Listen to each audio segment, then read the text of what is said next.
typically just focus on parlays. That might be all y'all do. Some of y'all watching this, y'all might not do nothing but parlays. I'm letting y'all know right now, bro. Parlays are the #1 bankroll killer. YouTube, what's good with y'all, man? It's your boy Dez. I'm Dez TV, the best TV, and we back with a bang. I said we back with a banger. Hey man, today, as y'all can see by the title on the video and the thumbnail, man, I'ma just really be talking to y'all, man, giving y'all some free game on sports betting, really giving y'all tips to stay profitable, stay in sports betting long term, and really just show y'all how to move as a sports bettor. I know a lot of y'all in here, y'all sports bet on your own, y'all do your own research, y'all might run your own chats or whatever the case may be. So I'm finna give y'all some games so y'all can really just be the best sports bettor you can be, really be profitable long term. Because at the end of the day, man, I want to see everybody win. And I know how it be, man, out here being a sports bettor, not really having nobody in your circle or clique that you could talk to about betting who gonna really tell you the right things and really lead you in the right path, man. So I got y'all. I made this video for all of y'all, man. Y'all do me a favor right quick and like the video. Also subscribe if you're new. But I'm not gonna waste no time, man. We finna get straight into it. Now, the very first thing I wanna talk about is staying away from trends. And what I mean by staying away from trends is like, bro, you just betting on your favorite teams to win. You a Steelers fan or a Cowboys fan, so every time they play, you taking their money line no matter what the odds is. You're not doing no research. You just blindly betting with the trend, bro. Y'all gotta stop doing that. You can't be out here betting with the public either, y'all. Stop going to Google looking for bets, man, because let me tell y'all this, bro. Most public bettors are not profitable. You know, some of y'all, I know y'all be going to Google. Y'all probably type in best bets on NBA today, best bets on NFL. Man, let me tell y'all something, bro. These sports books be knowing. And most of the people that y'all taking these bets from, not even profitable themselves. They ain't even made no cheese off betting for real. So y'all really just gotta chill with going with the trend, looking up your bets on Google, bro. None of that matters. I don't care who posted it, what their predictions is, man. You gotta dig deep and do your own research. And then also, I know a lot of y'all, man, when y'all looking at these player props, y'all like to get on Prize Picks. Y'all going straight to the popular section. Man, y'all gotta chill with that too. The popular is just showing you what everybody is betting on. That is where you want to stay away from. You don't want to be on the side that everybody is on, because I'm telling you, Vegas gonna make that call. They're gonna see where all the money at, what percent of bets is on this, and then it's over for you, done for. Not to say like if a bet is on the popular, you just gotta stay away from it. If you research a bet without even looking at the popular tab on Prize Picks or whatever the case may be, you're not looking at what most people betting on FanDuel. You know, on FanDuel it'll pop up and show you popular parlays and how many people done tailed it. If you research a bet that's up there, but it aligns with your research, your models, it passes your system, then go for it. I'm not saying you can't just bet on nothing that's on the popular tab, but y'all gotta stop depending on that for y'all research. Y'all use the popular tab as an excuse to not do research. Oh, he done covered the last 5 games, 19.5 points over. He finna go crazy tonight. Man, I'm telling you, that's not always the case, bro. Just because a player has went over their prop line the last 5 games does not mean he finna go over the next game. You gotta really dig in deep and do your research. Look at what this team is giving up against this position. Look at matchups. Look at who's guarding him. Because I'm telling y'all, man, that boy Cade Cunningham today, they just played the Spurs, bro. And I'm going to talk about this game later, bro, because this is a prime example. This whole game was crazy, but that boy Cade Cunningham was just getting guarded by Stephon Castle, bro. I think he finished with like 16 points. And a lot of people probably taking him over because it's Cade. But I'm telling you, them names don't matter. None of that matters, bro. So you got to really make sure you got some models and a system that you trust in and do your research and dig deep. But stop going with the trends. Stop looking at last 5 like, oh, he covered last 5. Let me take him, without looking at matchups and who he playing and all that. Now that leads me to my next tip. But you want to always bet with the edge. Do your research and bet with an edge. Don't just be out here blindly betting. If y'all need helps with apps to use, like if y'all do player props or whatever the case may be, if y'all need helps, man, some apps you can use is CBS Sports. What's that other app? Outlier. Outlier is really a good app if you do player props. It'll tell you, like, you know what I'm saying, certain things. It's a website called Doink where you can really dig deep. You can go on the website and see, okay, well, how many points is this team giving up to this position? How many threes are they giving up a game? How many threes is this team shooting a game? You can really dig deep on Doink, man. So if y'all don't know about Doink, I think it's like called Doink's Sports Research or something like that, man. Y'all just go type in Doink on Google, D-O-I-N-K, man, and it's going to get y'all right. But me, I typically use Outlier when I'm doing player props. I don't really, you know what I'm saying, be all on all these other websites, but I have used them though, and I probably need to keep using Doink, but I stick with Outlier. I like the way it is, bro. It's pretty easy to use. It's beginner friendly. And let me take a step back, because I know I said, like, if a person covered the last 5, that don't necessarily mean he gonna cover the next game. I'm not saying don't look at last 5. I'm not saying don't look at last 10. You definitely want to look at last 5, last 10 head to head. See how this person plays against that team. And you really want to know, like, okay, is this team playing defense for real, or they just out there, you feel me, offense to offense type shit? But definitely make sure that you are betting with an edge, that you have done your research on whatever you're betting on. Now, my next tip is to create your own lines. And what I mean by creating your own lines is, let's say you wake up, you feel me, you finna do your research, you look at the board, you see who's playing today. Let's say, for example, you got the Miami Heat versus the Los Angeles Lakers. And the Lakers is like minus 210 to win. The spread is probably at like 4.5. You want to really dig into the game. Okay, just based off what you know, you want to check who's playing, who's coming off the bench, who's at home, and who's on the road. And you want to pick your own line. Let's say if you think the line should be at 7.5 for the game. You don't really think, you feel me, the Lakers should be at just 4.5. You think the line should be at 7.5. Then write that down. And then just based off your research, you make a decision. And that leads me to my next tip. Y'all never want to take the market lines. Every day the game is put up on the board, you're going to see like the money lines for the teams, and then it's going to be like a spread. Let's say, for example, the spread is at 3.5. The odds for them to cover on both sides probably going to be like minus 110, minus 115, something around that area. And I get it. You could take the minus 110 and probably make more money. You put like 350 on that, you'll probably be getting back 340, 335. You're going to be making exactly around what you put on the bet. Like, I get it. You're going to get more money back. But you'll lose a lot of games by a point or two when you could have just taken an out line. I'm going to be the first to tell y'all, bro. It's been a lot of times where, I done did my research. I looked at the game. A team's money line was like minus 115. The other team's money line was like minus 105. I did my research. I'm like, okay, I don't really feel comfortable taking the money line. And I'm going to probably take like I'll probably, in that situation, if the money line is like minus 115 and I really like that team, the one that's the favorite to win, I'll probably take like they plus 3.5, plus 2.5 to be on the safe side. That way, if they lose by 3 points or 2 points, I'll still win. I'm not necessarily dependent on them to win. Yeah, I want them to win because that'll be way less sweaty, but I don't really need them to win because I bought the points up. Now, when you doing this, you feel me? If you taking the alt line at like plus 3.5 for that team, it'll probably be like minus 180, minus 190. Sometimes it might even be minus 200. But that way you buying the juice, so you protecting yourself. Because we bet, you know what I'm saying? You don't always just want to take that risk all the time. Like, yeah, we taking a risk regardless because we're betting. But you might as well bet the safest way so you can be more profitable long term. Because I'm telling you, you're going to take losses while sports betting. And you rather not take those dumbass losses where you could have just bought a point, but you got cocky and you was like, you know what? I think they can cover that minus 3.5. I'm gonna just take that. That's the market line. I'm gonna take it. I know what I'm doing. And now you done got cooked trying to be cocky. So you really just want to avoid that. You know what I'm saying? You don't really want to get into the habit of taking the market lines. Me personally, I never take the market lines. I'm telling y'all, any game I bet on, it's an alt spread. I'm telling you. Now this next tip right here, I gotta give y'all this sauce, bro, because I know a lot of y'all be betting like this, but stop taking the favorites to win so much.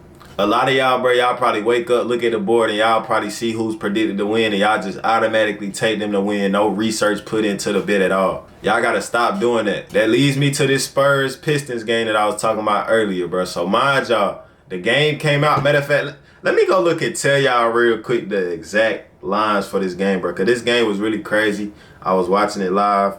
You know what I'm saying? Spurs upset the Pistons. But, okay, so the line came out at 1.5. So already off that, you know it's going to be a close game. Okay, cool. The Pistons playing at home. The Spurs, you feel me, they on the road. The Pistons was minus 1.5 favorites. The Spurs was plus 1.5, my fault. So I don't really know what the line was right now just based off what I'm looking at, but I could probably, you feel me, assume like the Spurs was like plus 100 something to win, and the Pistons was like probably like minus 125, minus 130. You know what I'm saying? Boom. But anybody that knows ball that's been keeping up with the NBA this year, y'all know how good the Spurs are. They done beat OKC like 3 or 4 times, but they done beat them so many times I done lost track. I ain't gonna lie. And the Pistons, they good too, but it's the Spurs they playing. So like, come on now. Me personally, I was actually gonna bet on this game. I ain't gonna say I'm a Spurs fan, but I done fell in love with the Spurs, bro. I like how they play, man. That boy Stephon Castle, he a dog, bro. He be playing hard. Then they got Wemby. He really a cheat code. He blocking everything in the paint. So I was going to take the Spurs. I was probably going to bump up the line a little bit. Like I said, it was plus 1.5. I don't take the market line. I was probably going to take them like plus 4.5, but I didn't really get a chance to bet it. I already had my play for the day, man. I was on Louisville today. They let me down, but hey, that's besides the point. That's why I be telling y'all all this stuff I'm telling y'all right now is finna all fall together, bro. Because this is me telling y'all this, and I'm off a loss today.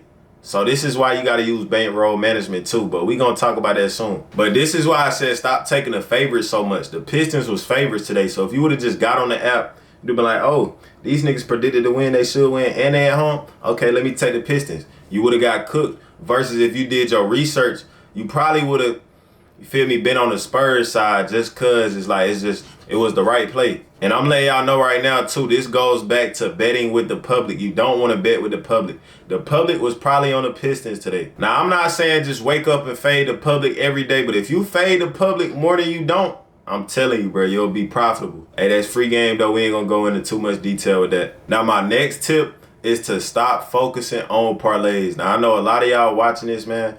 Y'all typically just focus on parlays. That might be all y'all do. Some of y'all watching this, y'all might not do nothing but parlays. I'm letting y'all know right now, bro. Parlays are the #1 bankroll killer. And I get it, bro. You get on Instagram, you get on Twitter, you see somebody turn $10 into $56,000, $10 into $1,000, and you looking at your financial situation, you like, damn, bro, like, I need that right now. Like, let me get on, you feel me, do my research, see what I like for the day, and let me cook up a 10-leg, 12-leg parlay, man. No, y'all got to stop that. Now, I'm not saying stop doing parlays all the way, but just stop letting that be your main focus. You got to find a balance. If you really want to be profitable, you should be straight betting and then doing parlays on the side here and there. But I'm telling you, with doing parlays, it's going to be a lot of times where you lose your parlay by one leg. I don't care how safe you thought the parlay was. It's going to be a lot of times where you lose that parlay by one leg. And then with parlays too, every leg that you add, you're decreasing your chances of winning, bro. So y'all just keep that in mind. For all the people that's out there that's still going to do parlays even after they watch this video. I'm not saying stop doing parlays, but you definitely want to focus on straight betting and then keep a balance with the parlays. And then y'all got to also think too, bro. It's a reason why when these NBA games is going on, they never promote straight bets. They always promoting parlays. That's because that's how the books are getting paid. They're getting paid off of y'all that's doing parlays all the time. And then you might hit on a parlay 10 to 300. Okay, cool. But you might not hit on another parlay for 3 weeks. And you putting $10 on every bet. Now you done lost all that money. Now you might just hit and win your money back. You feel what I'm saying? So y'all really just got to think long term with this betting shit. If you just trying to get a quick come up and then get out of there, okay, keep doing what you want to do. Keep doing the parlays, whatever. But if you really trying to be betting long term, you really trying to get rich off sports betting, and especially if you run your own group chat, you got clients, right? You should not be throwing crazy plus 1,000 odd parlays at them all the time. You definitely want to make sure you're focusing on straight bet. And I'm gonna be real though, to the ones that be watching my videos that's locked in on my YouTube, man, y'all know I used to go crazy off parlays, man. I was really smacking like $1,000 to $7,000, $1,000 to $3,000, $250. I done hit $250 to $10,000 before on a parlay, but I lost that shit just as quick as I got it because it's like a dopamine effect, bro. You hit on a parlay, now you just want to keep chasing that big win, keep chasing that big win. And so I had to lock in. I had to really, get back to the drawing board, and I had to ask myself, like, bro, is this really worth it? Like, is chasing that big hit really worth it? And the answer is no. So I started locking in on my straight bets, and I've been profitable ever since. Now, the next thing I want to leave y'all with is, bro, you got to manage your bankroll properly. If you don't manage your bankroll the right way, you will go broke. Now, let's say, for example, if you got like $1,500, right? You got $1,500 to your name. You should not be putting $1,500 on your max play. Or if you got $500, you should not be putting $300 or $400 on your max play. You should really make sure you're using proper bankroll management. So what you do, let's say you got $1,500, right? Okay, keep $1,000 in your bank account. I'm not saying put $500 in your FanDuel or whatever, but like use $500 as your bankroll. That's what you got to bet with. You want to put money aside for sports betting, and that's your betting bankroll. And once you got your bankroll figured out, then that's when you want to figure out your unit size. So let's say, for example, you got $1,000 bankroll. Then each unit for you should be $10. Because when you betting, you want your bankroll to be 1 to 5% of your bankroll. So one unit will be $10, two will be 20, three will be 30, then you got 40, and then you got 50 if you bet 5 units. 5 units for me, I like to call those my Supermax play to my clients, to the people in my chat. If it's ever a Supermax play, just know I'm going big. I'm putting the most units on that. That's 5 units for me. And then the max play is 1 to 4 units for me too. But bankroll management and using proper bankroll management is how you become a long-term, consistent better. Cause I'm telling y'all, bro, this sports betting shit, it's gonna come a time where you just cannot win. I'm telling you, me right now, I'm on a cold streak right now, bro, and I hate it. And I'm not necessarily like just losing every bet. Like I win and then lose like 2 bets, and then I might win like 2 and then lose again. Like I hate that going back and forth with my winning and losing, but it happens to the best of us, bro. So it will come a time when you lose, because at the end of the day, we're gambling. So you don't want your loss to be that day that you got $1,500 in your bank account and you bet $1,300. Now you got $200 left and you got rent due next week. And then you're going to have to go DoorDash or something. I done been there before. I done been in that position before. So I'm just trying to help y'all, man, because at the end of the day, bro, I want to see all y'all win, bro. Like, Vegas do not want to see us win. I'm trying to make sure that we on that right side every night, man. So if y'all need help betting, man, if y'all just want to take my bets, if y'all need somebody to really just tell, then y'all click the link in my bio. I do got my Telegram linked in the description, so y'all can get access to my plays. Y'all could just vibe with me in the free chat. And that way y'all could text me on the side on Telegram too if y'all got any questions. But that's all I got for y'all, man. If y'all want more videos like this, man, y'all go ahead and like the video. Comment if I helped you out, man. Y'all talk to me in the comments. Really let me know, like, you feel me, what y'all was thinking, what y'all think about the video, and things of that nature. Subscribe if you want more videos like this, and I got y'all, man. I'm finna start putting more videos out. The reason I haven't been posting for real is because, like, bro, like I said, bro, I'm on a cold streak right now. Like, I ain't just been losing everything, but shit just been real weird lately. You know, All-Star break just ended. So I'm glad that All-Star break ended, because I was on college basketball getting my ass cooked. But it is what it is, though, man. At the end of the day, it's about being profitable. You're not going to win every bet, but it's about being profitable. But I'm going to try to, like, thug it out and still get out content for y'all, even when my day is not a winning day, or even when I take a couple L's, bro. I'm going to still put in my head, like, bro, this is what I got to do to get to where I want to be. Because I'm trying to get monetized on YouTube, man. I've been doing YouTube for a little minute on and off, and we still ain't got monetized. So I'm really finna lock in for y'all boys. But y'all make sure y'all leave a like on the video. Subscribe if you new. I'm Dez TV, the best TV, and we out. I ran it up, I had to get it. Feeling want no option, had to change up my decision. I don't want no problems, but I go crazy over bitches. If I started, I'ma finish. No, I got complete the mission.